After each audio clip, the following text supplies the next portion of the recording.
Os negócios jurídicos processuais, eles surgem do princípio da autonomia da vontade individual, que acredita que ambas as partes, em um processo ou em alguma negociação, podem se resolver estabelecendo regras e limites estipulados em um contrato com o objetivo de ambos alcançarem benefícios mútuos. Porém, esse tipo de caso também precisa de normas e regras, que são estabelecidas no artigo 190 do Código de Processo Civil, onde, quando já há hipóteses e normas em certo caso, previstos na Constituição, então não há como ter esse tipo de negociações nesses casos.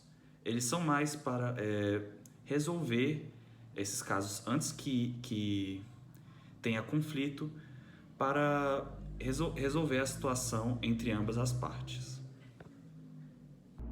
Para que os atos jurídicos sejam considerados válidos, é necessário cumprir determinados requisitos.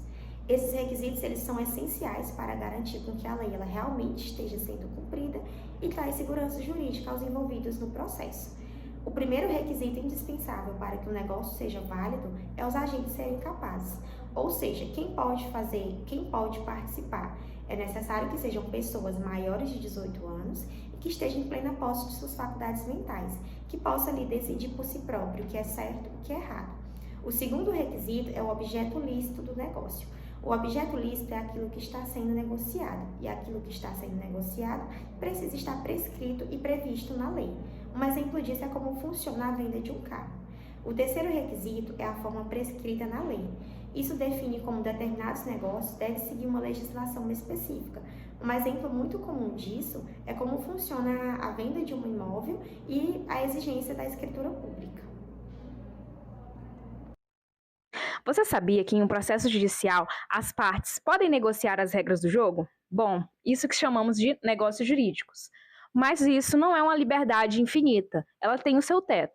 O artigo 190 do CPC permite que as partes negociem o ônus, negociem os poderes, os deveres que eles vão ter ali dentro do processo. E no caso, isso vai trazer uma certa eficiência e agilidade para o processo. Mas qual seria o limite? O limite são as normas de ordem pública, ou seja, normas em que a vontade das duas partes não podem se sobrepor. Então, em casos em que as normas de ordem pública, elas se sobreporem sobre a decisão ou sobre o que as duas partes negociarem, a norma de ordem pública ela vai se sobrepor, ela vai estar em evidência e não vai levar em conta, não vai levar em consideração apenas a vontade das partes, mesmo que os dois estejam de acordo. Alguns exemplos disso é, por exemplo, as funções dos juízes. Nesse caso, as partes elas não podem intervir ou sobrepor as suas vontades aos poderes do magistrado, assim como também na competência absoluta. Na competência absoluta, independe da vontade das partes, a instância ou o tribunal ao qual o caso vai ser julgado ou o processo será julgado. Porque nesse tipo de caso, as partes, a vontade delas independe. Elas não vão escolher um juiz para julgar tal causa, um tribunal para julgar tal causa. Então, nesse caso, a vontade das partes, elas independem. Não tem como elas simplesmente negociarem isso. Resumindo, negociar entre as partes é um avanço. Mas quando se trata de interesse público, as regras que estruturam a justiça não estão no jogo. Muitas pessoas acreditam que nos negócios processuais as partes ganharam total liberdade e que o juiz se tornou um mero espectador, mas a realidade é outra. O Código de Processo Civil deu sim total autonomia para as partes ajustarem o rito, mas o juiz continua sendo o garantidor do equilíbrio dessa relação. O primeiro ponto mais importante é a eficácia imediata.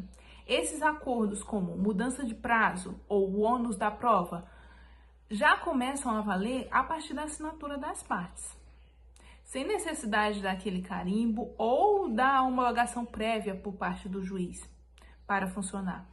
Mas isso não significa vale tudo. O magistrado ele tem o poder-dever de fiscalizar a validade desses pactos. seja agindo por conta própria, o que a gente chama de agir por ofício, ou quando é provocado. Então, quando o juiz deve intervir? A lei, ela tem critérios muito claros. Ele deve intervir quando encontrar uma nulidade ou cláusulas abusivas no contrato de adesão, aquele tudo ou nada. É quando uma das partes fecha um contrato sem a assistência do seu advogado. O juiz aqui deve agir como um filtro contra o abuso. Pois, em resumo, o juiz deixou de ser um ditador de regras e passou a ser um guardião do equilíbrio. O CPC, ele dá um volante para as partes conduzirem o procedimento, mas a fiscalização atenta do magistrado é o que vai impedir que a flexibilização se torne abuso ou injustiça, porque afinal o processo ele deve ser customizável, mas ele também é preciso também que ele seja sempre limpo e justo. Olá, eu sou Maria Fernanda e darei exemplos práticos de negócios processuais válidos e inválidos. Entre os exemplos práticos de negócios processuais válidos, destaca-se o calendário processual, que ele é previsto no artigo 191 do CPC.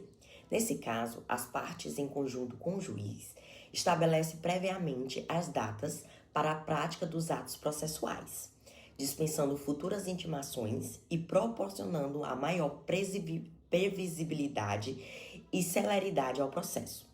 Outro exemplo recorrente é o rateio das despesas como prova pericial, que é mediante o acordo para divisões dos honorários do perito e da proporção diversa daquela normalmente aplicada. Também são considerados válidos os pactos que estabelecem a forma de apresentação do documento, a limitação consensual do número de testemunhas ou a definição de critérios para a organização da produção probatória, desde que não comprometa o exercício contraditório e da ampla defesa. Por outro lado, existem negócios jurídicos processuais inválidos, justamente porque afrontam normas de ordem pública ou atingem garantias fundamentais do processo. É inválido, por exemplo, o acordo pela qual as partes pretendem dispensar a fundamentação da sentença, exigência constitucional que é prevista no artigo 93 da Constituição Federal. Da mesma forma, não se admite a convenção destinada a impedir o exercício contraditório, eliminar o direito de recuso quando houver vedação legal, afastar a imparcialidade do julgador ou retirar do magistrado poderes inerentes à condução do processo. Também serão ineficazes a cláusula inserida de forma abusiva em contratos de adesão ou aquelas que coloquem uma parte em manifesta situação de vulnerabilidade, conforme o parágrafo único no artigo 190 do CPC. Então, conclui-se que os negócios jurídicos processuais atípicos evidenciam uma mudança paradigma no processo civil brasileiro, valorizando a autonomia privada e a cooperação entre os sujeitos processuais. Quando utilizamos dentro dos limites legais, elas promovem maior eficiência, a economia processual e a adequação do procedimento às necessidades concretas do conflito. Entretanto, essa liberdade não é absoluta. A observância das normas de ordem pública e das garantias fundamentais do devido processo legal constitui condição indispensável para a validade dessas convenções. Assim, o grande desafio consiste em manter o equilíbrio entre a eficiência e a segurança jurídica, permitindo a flexibilização do procedimento sem comprometer a igualdade das partes, a proteção dos vulneráveis e a integridade do sistema de justiça.